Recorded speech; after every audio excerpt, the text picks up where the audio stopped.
Hey everybody, let's go and talk a little bit about using those watercolor pencils and working with your ink pen and your watercolor pencils together. I'm going to go ahead and start off here by doing a couple little doodles here. And like we talked about before, I'm going to use the pen that I know will not bleed. So I'm going to go ahead and draw myself a little UPA style portrait of myself here. And there we go. Myself a nice big wide neck. Got my glasses. There we go. There we go. And what you're on there. So let's go and do another one here. Let's go ahead and I'll do another one and put some color on that. There we go. Colorful face on there with a little expression. There we go. Let's make that neck a little thinner on that one. And let's go pop those eyes in. Happy guy there. So there's two of them right there. But right off the bat, what I want to talk about is basically the idea is, again, we're using our pen that does not bleed when we put water onto it. So we sort of experimented with that, and we know which ones will do that. But with this one here, what I can start off to do is when you work with your watercolor brush, or if you're using your bulb brush, which is this one right here, which has literally the water inside of the handle, a little bladder control, and squeeze it, and a little bit of the ink just comes right out to ink with. So you can use that as a good one to go use on the go. But again, I've got this or regular paintbrush, and maybe like this one here, I've gone ahead and to fit it into my kit, I've gone ahead and actually chopped off the end here. So that way it fits in nicely, but it gives me a nice little tip that I can use for some washes. Now what I want to start off with here is first is before I do any inking on these two characters, I wanted to show that basically I can put down some color ahead of time, and I can put that down on my page in such a way that I can come back later and do some inking on top. Let's go ahead here first. I'm going to take some of my water here, and what I'm going to do is a little trick for you here, is that I'm going to rub the tip of my pencil with my paintbrush. And I'm going to soak that up, and what I'm doing is I'm actually rubbing some of that pigment right off. And then I'm going to go ahead and give myself a nice little shape there. Look at that. There we go. Get myself a nice little wash of color there. Okay. And again, you can do just that with your watercolor pencils. Now, one of the things I do try to encourage you to do is to get a good quality watercolor pencil. I tend to like Derwent pencils. Derwent has a really high pigment quality to it. There's not a lot of filler. So when you do apply water to it, just like I did right here, it just melts. It just the pigment just melts right onto the page, and it looks beautiful, and it's a real rich color, and you feel really good about what you're doing. And that makes a big difference when you're working. It's feeling good about your materials and supplies that you're working with. Now let's go ahead here, and I'm going to do a little coloring here. Now I've got another watercolor pencil here, and maybe I'll do a little drawing or shading on this guy. And while I'm waiting for that lower one to dry, I'm going to do a little shading on here. I'll put some green on there. I'll put some green on this one too, but maybe I'll back it up with a little bit of yellow on the other side. There we go. Put some yellow on this side here. I can go right into the green. Maybe on this one I'll go right on top of that. Look at that. I won't even preserve any of that space. I'm just going to go right on top of that. Put that color right in there. And what I'm going to do next back in there is make sure I can go back in and add a little water and break it down and take a look at it. So I'm going to start always with my lighter color. So you're working with watercolor pencils. Always start with that lighter color first and then go towards the darker color. Right? Because that darker color spreads very easily. Look at that, nice and easy. Got myself a nice yellow to green transition here. Now this side's going to be considerably darker and heavier because I put a lot of yellow and a lot of green right on top of each other. So if I rub this one, and I go to my paintbrush on here, I do these small circular motion here just to sort of break this pigment up and get it to flow and play nicely with each other. And look at that color I get. Really rich, really, really beautiful color on that. So now what I'm going to do is go ahead now and think about, oh, I want to put something up there on the head. I want to put some color up there on his skull. So I think about some of the colors that I've got here. I think I'll take this one right here, a little bit of a geranium lake, and I'm going to go ahead and again pull a little bit of pigment right off there. And while it's wet and juicy, I'm going to go ahead and put that right on top there. Look at that. Put that right on top. And I'm not being too concerned about the outline here, because again, I want to just get a block of color on there. I just want to have some fun with that. There we go. I got a nice pale, a little bit of pink on there. Maybe I can take a little bit more. Let's make that a little bit richer. Look at that. Take a little more of that color. Put that on there. Look at that color as it blends on. Just gets nice. Look at that. But a beautiful color there. Look at that.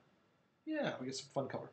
Now on the other side here, let's go and take this one here. I'm going to take a little bit of blue, but that blue is really strong. So what I'm going to do here, pull just a little bit off here. Just like that. 2 little brushes. That's it. Just enough to get a little bit of splash of color. 2 more. There you go. And it's like very quickly you'll see that it gets very dark. It starts to get darker and darker very quickly as that pigment softens up. And I kind of go in for a little bit of kind of some rubs there. Look at me. I'm a blue man. Woohoo! Look at that. I'm a blue dude. There you go. I'm all blue. I'm a blue. Am I blue meanie? I don't know. Perhaps. Uh-oh, I just got copyright infringement. I'm in trouble now. I said blue meanie. Anyway, let's go ahead here. Rub that on there. Look at that nice blue, rich, dark color I get there on my skin. Pretty cool. Now, let's go down to this guy down here. I think that's dry now. It is. It's dry. So let's go ahead, and I can use my marker now. So I'm going to use, again, my water marker that doesn't bleed, the same one I used up here. And I'll go back in and draw a similar kind of face. So there's one up here.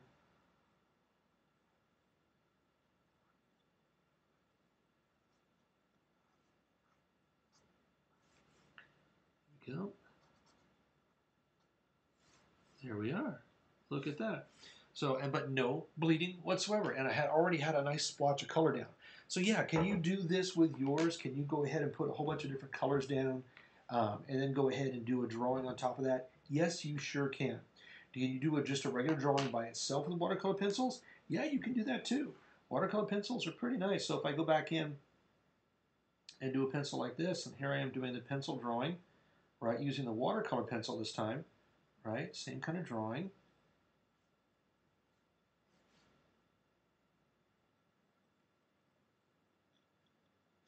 Right? Look at that. I've got that kind of drawing here. But now the entire drawing is comprised, right? It's made up of this color, right? This deep, I've got this, in this case, it's a deep indigo blue, right? Maybe I want to shade this up because I want a dark shirt there. There we go. Now what happens, I put a little bit of water on there, and I just need the smallest amount of water. So what I'm going to do is just go back in, I'm going to splash into my water, I'm going to pull some of that water off, and I'm just going to trace that line. Just trace it, and you'll see that color just oozes right out of that brush.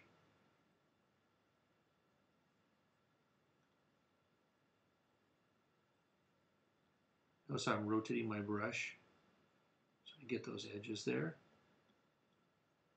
My brush is a nice little flat head brush there. There we go, a little line there. Now the pigment, once it does break down, it does soak into the paper fibers. I am working on a watercolor sheet here. But again, just because you're working on the watercolor,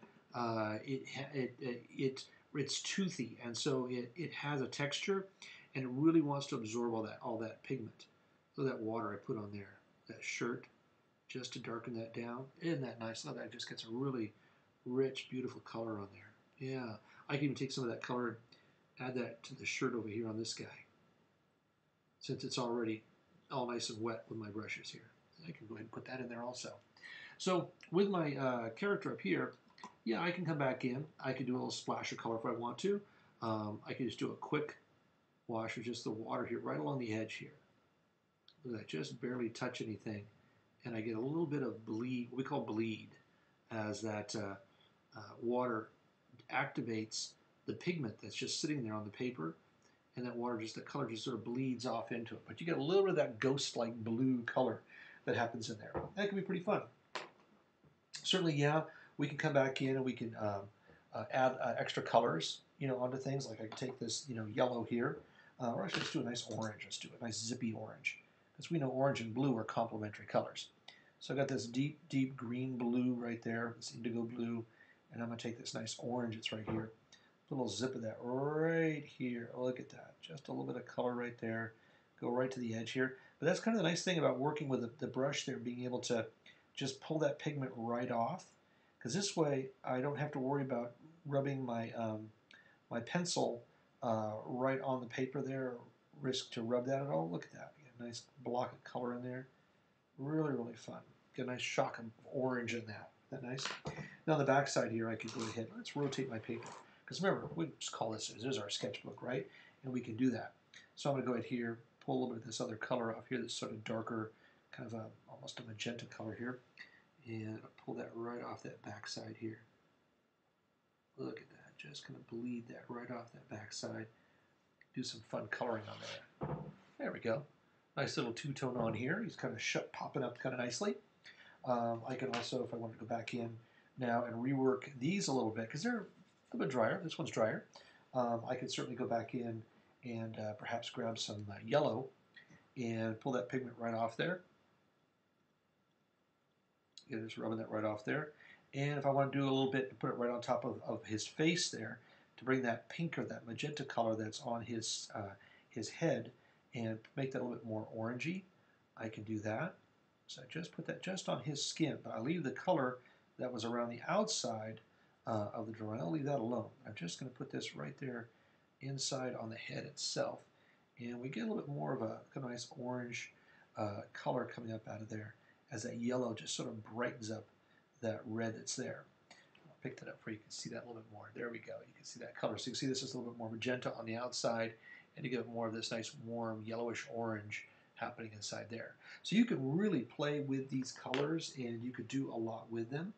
So I encourage you to go back in and work a little bit back and forth with your pen, right? Knowing which one is not going to run on you, and using a good quality watercolor pencil that's not the Michaels House brand or Crayola.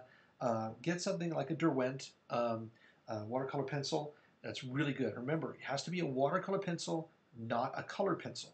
Color pencil has wax in it, and then the binder that keeps all the pigment inside is wax, and that's why it gets all smeary. That's a colored pencil. You do not want that.